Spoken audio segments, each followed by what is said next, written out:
Olá pessoal, tudo bem? Eu sou a Deia.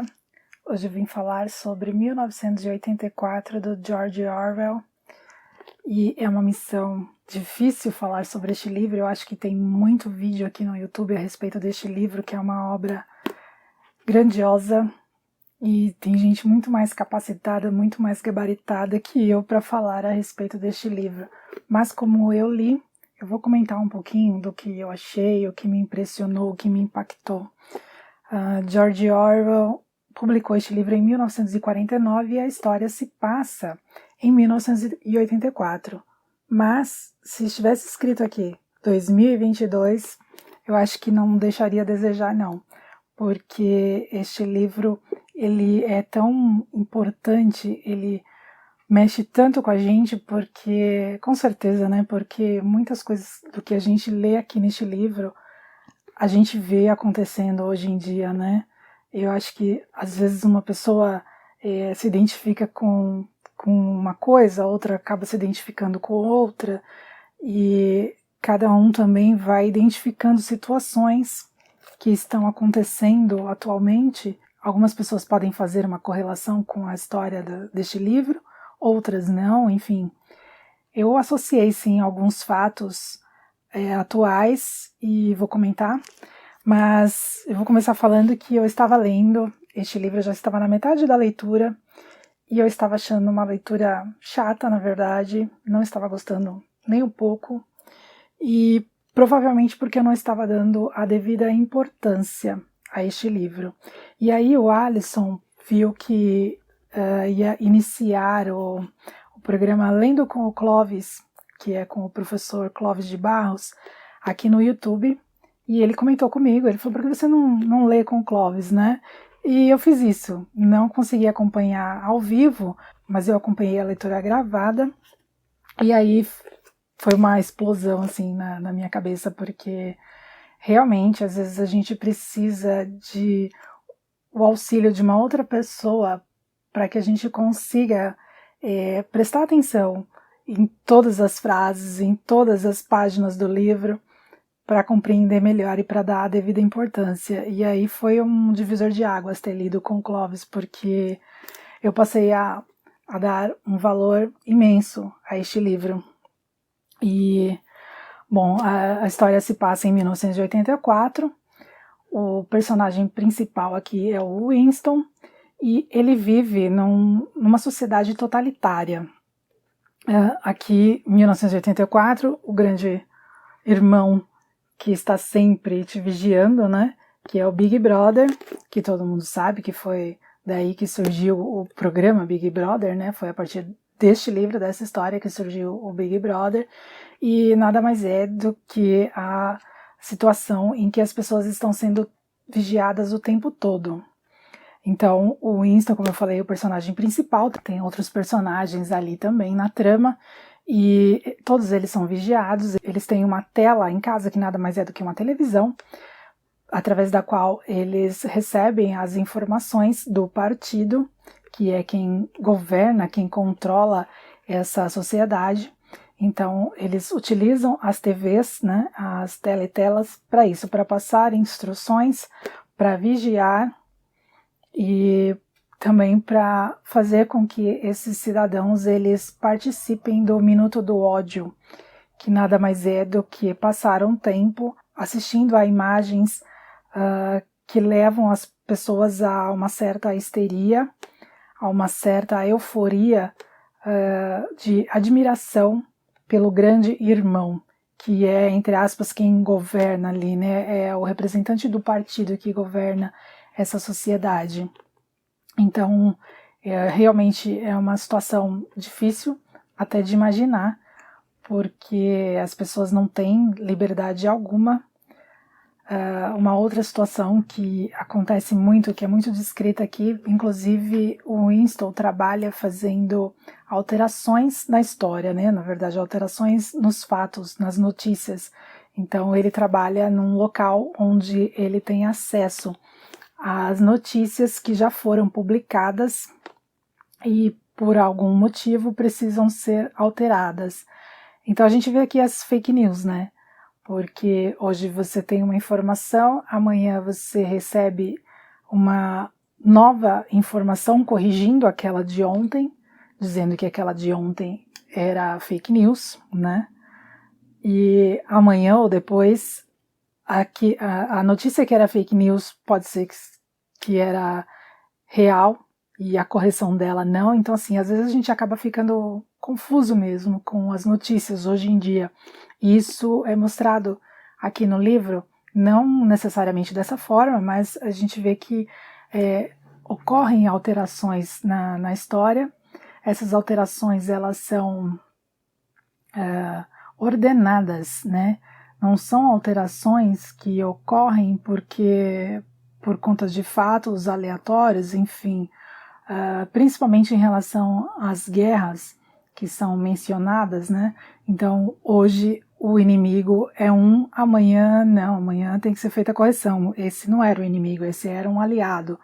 Então, muitas vezes as pessoas nessa sociedade ficam com a sensação, Winston, por exemplo, com a sensação, com a certeza de que tinha uma informação num dia e no dia seguinte essa informação foi alterada, e se você permanecer com essa informação na sua mente, você está com algum problema, você está errado, você está equivocado, porque a informação sempre foi aquela, né? A corrigida já, né? A alterada.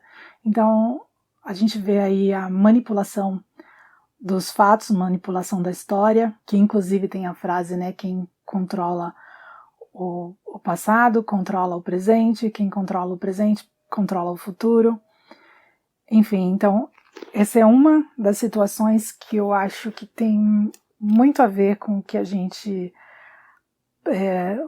assiste hoje em dia, né, com o que a gente vê hoje em dia em relação às notícias.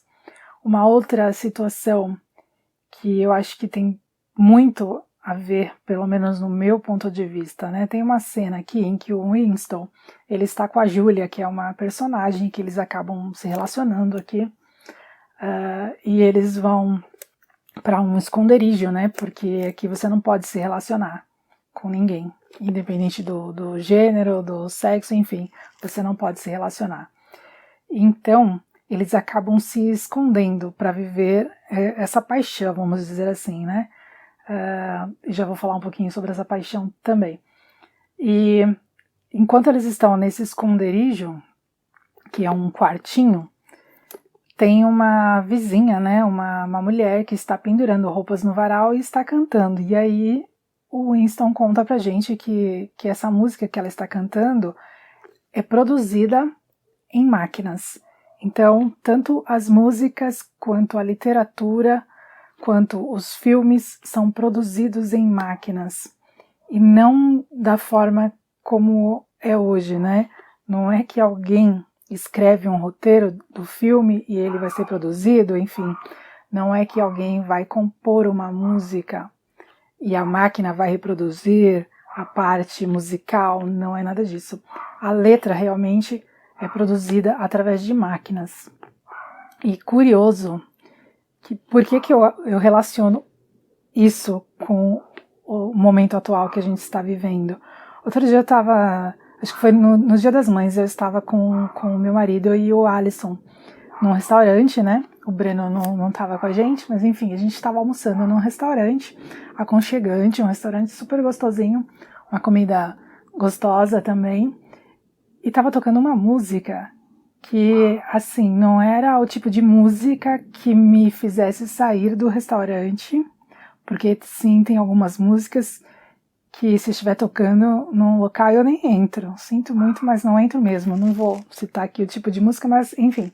Existem sim músicas que se estiverem tocando no local eu não vou entrar.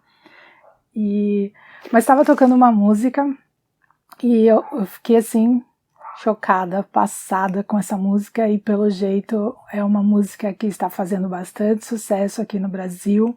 E ao ler o livro eu associei de imediato, porque eu pensei, não é possível, essa música só pode ter sido feita numa máquina, não é possível que alguém tirou o seu tempo para escrever isso, sabe? não era nenhuma música que falasse pornografia, nada disso. Era algo que se compra no mercado, mas vou parar por aqui já para não causar polêmica. Mas para mim teve uma associação perfeita, sabe? Porque se alguém me dissesse que já tem hoje em dia uma máquina que produz essas músicas e as pessoas estão cantando por aí, eu acreditaria, porque não é possível que alguém tire o seu tempo para escrever uma coisa dessa, mas tudo bem. Uma outra coisa que eu ia comentar é sobre a paixão do Winston e da Julia.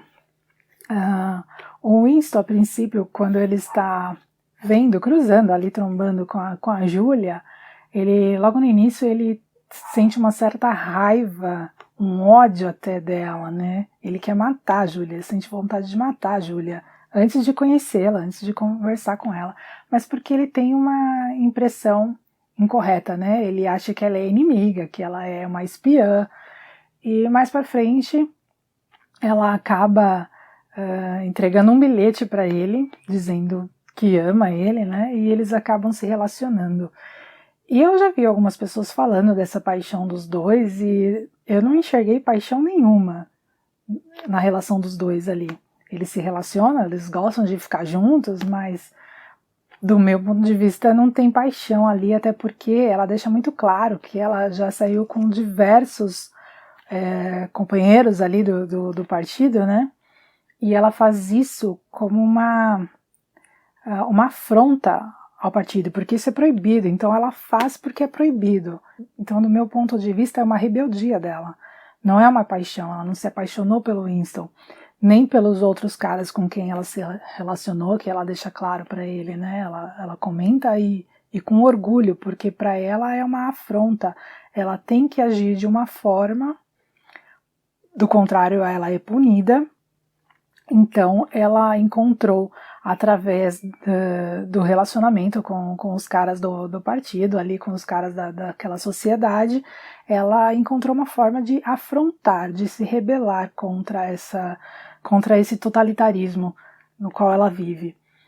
Então, não vejo paixão nenhuma ali, mas fora isso também não vejo nada de mais antes de chegar no final do livro, que o final é, nossa, terrível. Terrível, assim, é pesado, é dolorido demais. E eu acho que o que mais me impressionou nesse livro, além de algumas frases que parece que tiram a venda do nosso rosto, sabe? Explicam, por exemplo, a motivação da guerra. Eu acho que para mim isso foi o que foi mais impactante, porque nesse livro a gente vê então, né, o porquê das guerras.